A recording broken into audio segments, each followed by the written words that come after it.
चर्चा करूंगी।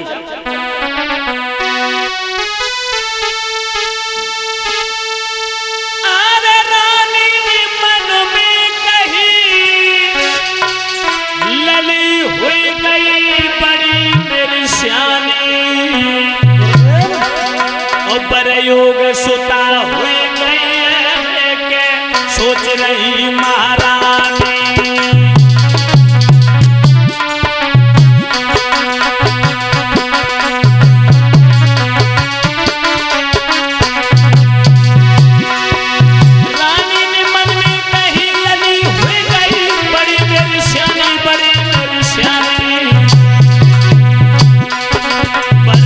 सुता हुई गई सोच रही महारानी। दासी को बुलाया का इधर आओ। अरे दासी लई बुलाई कहीं समझाई बहन दासी लई बुलाई कहीं समझाई बहन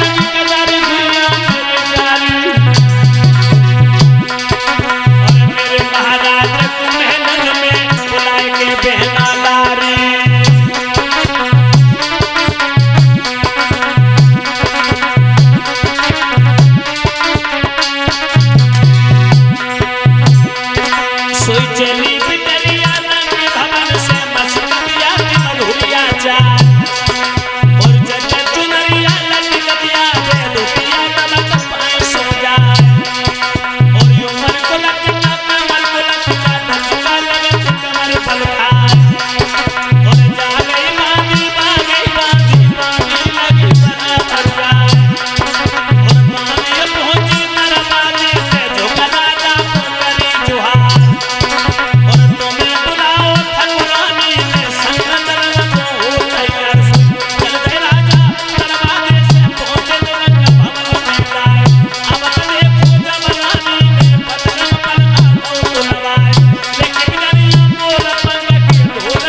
सुनो घर बिटिया सियानी हुई गई है, घर कन्या सियानी हुई गई है। कहूँ पर ढूंढो भरतार भरतार, घर लाड़ो सियानी हुई गई है।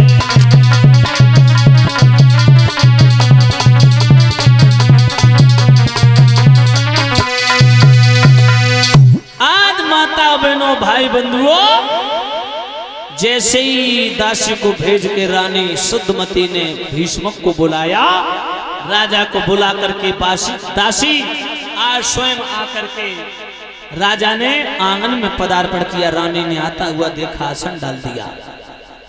माता शीतल जल भर के लाई लोटा में, राजा को जलपान कराया। राजा ने जलपान करने के बाद में कहा, देवी आज अचानक महलों में बुलाने का क्या कारण?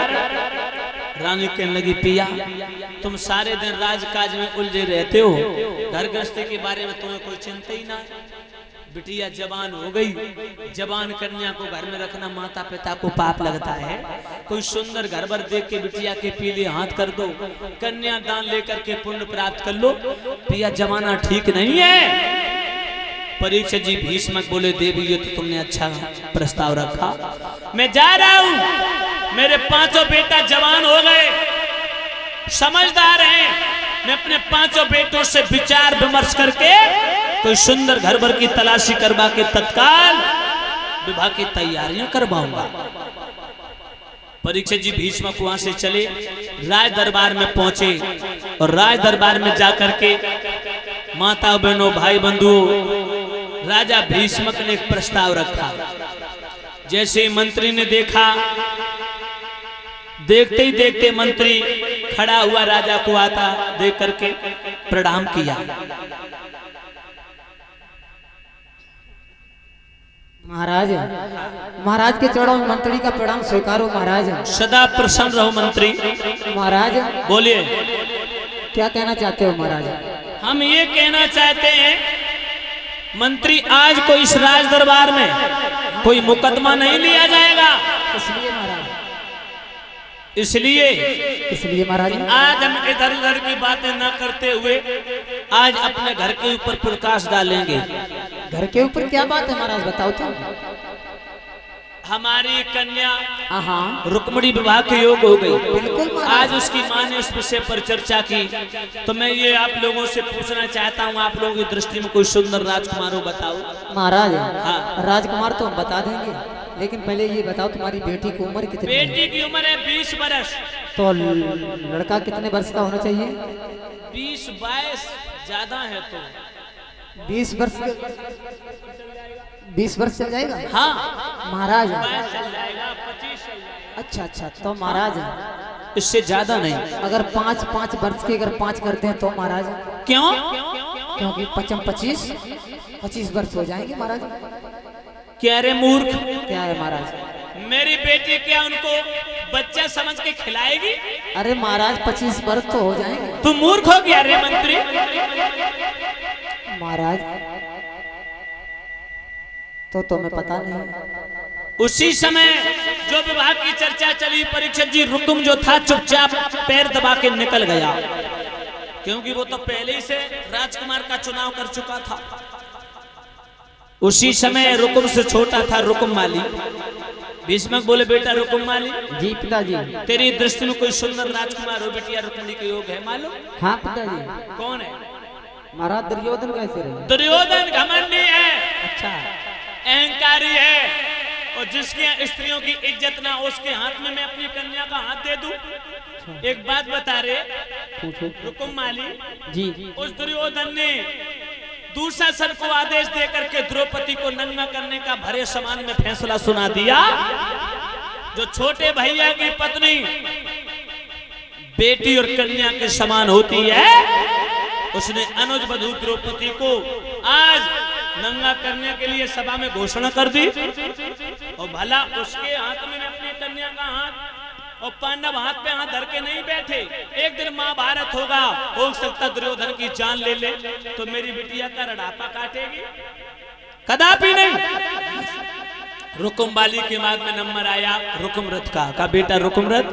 हाँ पिताजी। तेरी दृष्टि में कोई सुंदर राजकुमार हो तू बता। हाँ पिताजी, बहुत सुंदर राजकुमार है। क्या नाम है? मगध के रहने वाले जरासंध कैसे रहेंगे? जरासंध? हाँ पिताजी। जरासंध घमंडी है, अहंकारी है, 17 बार भगवान ने से युद्ध में परास्त किया। और एक बात बता, जरासंध में तो कौन सी खूबी नजर आई? और कमियां कौन सी है? सबसे बड़ी कमी तो ये है, मेरी बिटिया की उम्र है 20 वर्ष की रुक्मिणी की, और जरासंध की उम्र है 148 साल की। तो क्या हुआ पिताजी? तू ऊंट के गले में बकरी लटकाना चाहता है? अरे पिताजी बड़ा पैसे वाला है, धनवान है पिताजी। धनवान है, 2 साल बाद मत जाइए, फिर बिटिया को पेट को भरे, बूढ़ा है। अरे कर दो पिताजी। भीष्मक बोले, हट, तू कुछ नहीं जानता है। उसके बाद में नंबर आया रुकुम माली रुकुमरथ, अब रुकुम बाहू का नंबर आया। बोले, बेटा रुकुम बाहू जी पिताजी, तेरी दृष्टि में कोई सुंदर राजकुमार हो तू बता। हाँ पिताजी। क्या नाम है? धर्मराज। ये दुष्टर है, धर्मात्मा। अच्छा। लेकिन जिस लड़के के पास में रोजी रोटी का ठिकाना ना हो, वो अपनी बेटी कभी उसे ना दे। अरे पांडवों ने धर्मराज को दिया क्या? कौरवों ने पांडवों को क्या दिया? भला बेचारे बनमन गुजर रहे हैं, मुसीबत संकटों का सामना कर रहे हैं, कुछ दिया नहीं दुर्योधन ने पांडवों को। और जिस लड़के के पास में रोजी रोटी का ठिकाना ना हो, मेरी बिटिया क्या दीवार चाट के रहेगी? कदापि नहीं। अब नंबर आया सबसे छोटे बेटा रुकुमकेश का। भीष्मक बोले, बेटा रुकुमकेश। बोलिए पापा जी, क्या बोलना चाहते हो? खड़े हो जाओ। खड़े हो जाए। हाँ। नमस्कार। प्रसन्न रहो, खुश रहो। बोलिए बेटा। हाँ। आज एक प्रस्ताव रखना चाहता हूँ। बोलिए, कौन सा? तेरी बहन हाँ हाँ हमारी कन्या रुक्मिणी विवाह के योग हो गई। हाँ आज तेरी माँ सुद्धमती ने प्रस्ताव रखा है कि बेटी की शादी के लिए कोई सुंदर घर बर देखो। अच्छा तो बर का चुनाव हो रहा है, तेरी दृष्टि में कोई सुंदर राजकुमार हो, नाम बता लाल। नाम और बढ़िया बताएंगे, पहले आप तालियां बजवाइए उसके बाद बजा दो तालियां सब लोग, बजा दो। बताएं। बोल मेरे लाल। द्वारकाधीश भगवान द्वारकाधीश कन्हैया जी कैसे रहेंगे? बहुत सुंदर मेरे लाल, तूने तो मेरे मुंह की बात छीनी। ताली बजा, मेरे बच्चे का सम्मान करो।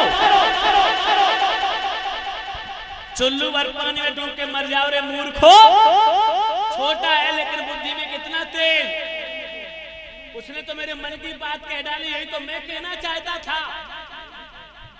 भगवान कन्हैया से बढ़ के कोई दुनिया में है ही नहीं। और जिस दिन मेरी